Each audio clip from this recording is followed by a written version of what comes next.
नमस्कार, मैं हूं आरजे गौतम और आयुर्वेद विज्ञान को, आयुर्वेद चिकित्सा पद्धति को इसे लेकर हम कि कैसे आम जनमानस जागरूक हो सकता है, हम आज बात करने के लिए आए हैं एक आयुर्वेदिक चिकित्सालय में। और हमारे साथ है डॉक्टर तुंगेश्वर जी। सर जी, बहुत बहुत स्वागत है आपका हमारे चैनल पर। तो सर, ये जो आयुर्वेद है, इसको लेके लोगों के दिमाग में है कि आयुर्वेदिक जो दवाइयां हैं उनसे कम फायदा होता है, तो लोगों को कैसे अवेयर करें सर कि क्यों वो आयुर्वेद अपनाएं और क्यों वो आयुर्वेदिक चिकित्सा की तरफ आए? नमस्कार, मेरा नाम डॉक्टर तुंगेश्वर कुमार राजपूत है और मैं आयुर्वेदिक मेडिकल ऑफिसर हूँ। जैसे आप बोल रहे हो, आपने पूछा मेरे से कि आयुर्वेद की तरफ क्यों लोगों को आना चाहिए। वैसे सबसे पहले तो ये मैं बताना चाहूँगा कि जो आयुर्वेद है हमारा, ये सबसे पुरानी पद्धति है। प्राचीन समय में यही चलती थी, 5000 साल पुरानी। 5000 मान के चलो, हाँ 5000 से यही चल रहा है। तो इसमें सबसे पहली चीज तो ये है कि जो हम किसी पेशेंट की जो ट्रीटमेंट करते हैं, तो हमारी जितनी भी मेडिसिन होती है वो नेचुरल प्राकृतिक होती है जी, हर्ब्स से बनी होती है, हर्बल मेडिसिन जो होती है। तो जैसे आप सबको आइडिया है कि हर्बल मेडिसिन जितनी होती है उनके साइड इफेक्ट्स मिनिमम होता है जी। ये अगर हम उनको कंपेयर करें एलोपैथिक मेडिसिन से, तो फर्स्ट ऑफ ऑल इनके साइड इफेक्ट्स मिनिमाइज, ठीक है। एक तो उसकी वजह से हमें इसका जो डेली लाइफ में उपयोग करना चाहिए। दूसरा क्या है कि जो रोग, कोई भी डिजीज है, कोई भी बीमारी है, जो हमारा जो ये ट्रीटमेंट मेथड है आयुर्वेद में, तो हम बेसिकली वो जी इसको बेसिक फैक्ट मानते हैं और इन्हीं बेसिस पे हम ट्रीटमेंट करते हैं। तो इसमें क्या होता है कि जब हम इन चीज़ों को लेकर ट्रीटमेंट करते हैं, तो जो कोई भी डिजीज है तो हम उसको उसके जस्ट सिम्टम्स पे वार नहीं करते जैसे इन्फेक्शन होता है। तो हमारी मैक्सिमम कोशिश ये रहती है कि कोई भी डिजीज है किसी को, तो हम उसका संपूर्ण जड़ से, जैसे आपने सुना होगा कि जड़ से रोगों को खत्म किया जाता है। तो उसको जो हमारी मेडिसिन होती है बेसिकली वो जड़ से खत्म करती है उस बीमारी को।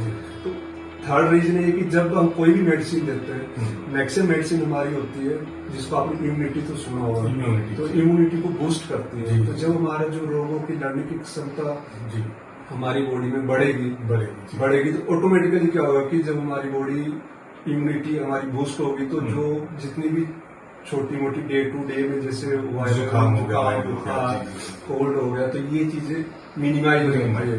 तो एक सबसे बड़ा रीजन है कि आयुर्वेदिक मेडिसिन और आयुर्वेदिक पद्धति को अपनाने का सबसे स्ट्रॉन्ग मुझे लगता है कि हम बेसिकली पेशेंट की इम्यूनिटी को मद्देनजर रखते हुए उनको मेडिसिन या जो ट्रीटमेंट को हम डिसाइड करते हैं, उनकी इम्यूनिटी को बूस्ट करते हैं, जो कि उनको उस बीमारी से नहीं, आगे आने वाली अन्य बीमारी से भी काफी रोकथाम होती है और उनकी अंदरूनी जो रोगों से लड़ने की क्षमता है वो बढ़ जाती है।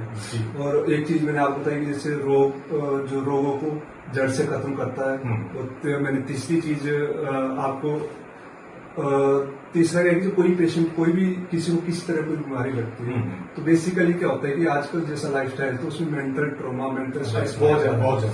तो हमारे आयुर्वेद में एक योग है, तो योग के द्वारा क्या है कि जिसमें हम ध्यान समाधि वगैरह होते हैं, तो जब योग कोई भी करता है, इसमें प्राणायाम या ध्यान समाधि कुछ भी कर रहे हैं, तो हम उस पर भी लोगों पे एक तरह का जब हमारी ओपीडी में आते हैं तो उनको हम समझाते हैं कि आप जैसे मेडिसिन तो दे रहे हैं अदर पार्ट पर, उसके साथ हम योग के बारे में उनको बताते हैं।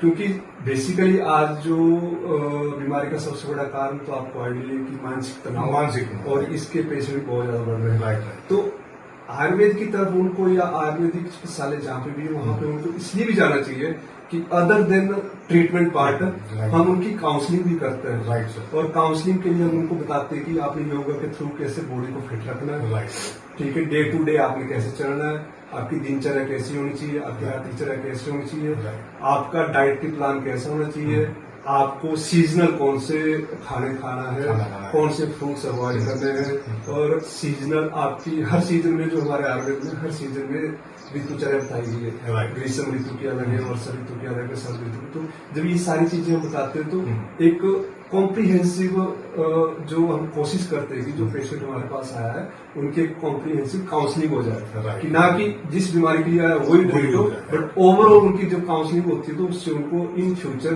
उनको ये पता होता है कि मुझे अभी ये सीजन आ रहा है, मुझे क्या करना है, मुझे मान लो मेंटल स्ट्रेस हुआ तो मुझे इसके लिए क्या करना है। तो हमारे बेसिकली जितने भी एएमओज है वो कोशिश यही करते हैं कि अदर देन मेडिसिन उनकी काउंसलिंग की जाए। वहाँ पे इस तरह से कॉम्प्रिहेंसिव काउंसलिंग की जाती है। तो मैं समझता हूँ कि इन जो चीजें मैंने बताई, इन सभी चीजों की वजह से हमारी ओपीडी ऑलरेडी बढ़ चुकी है और लोग हमारी काफी जो पहले नंबर ऑफ पेशेंट्स होते थे वो काफी ज्यादा उनकी संख्या बढ़ चुकी है।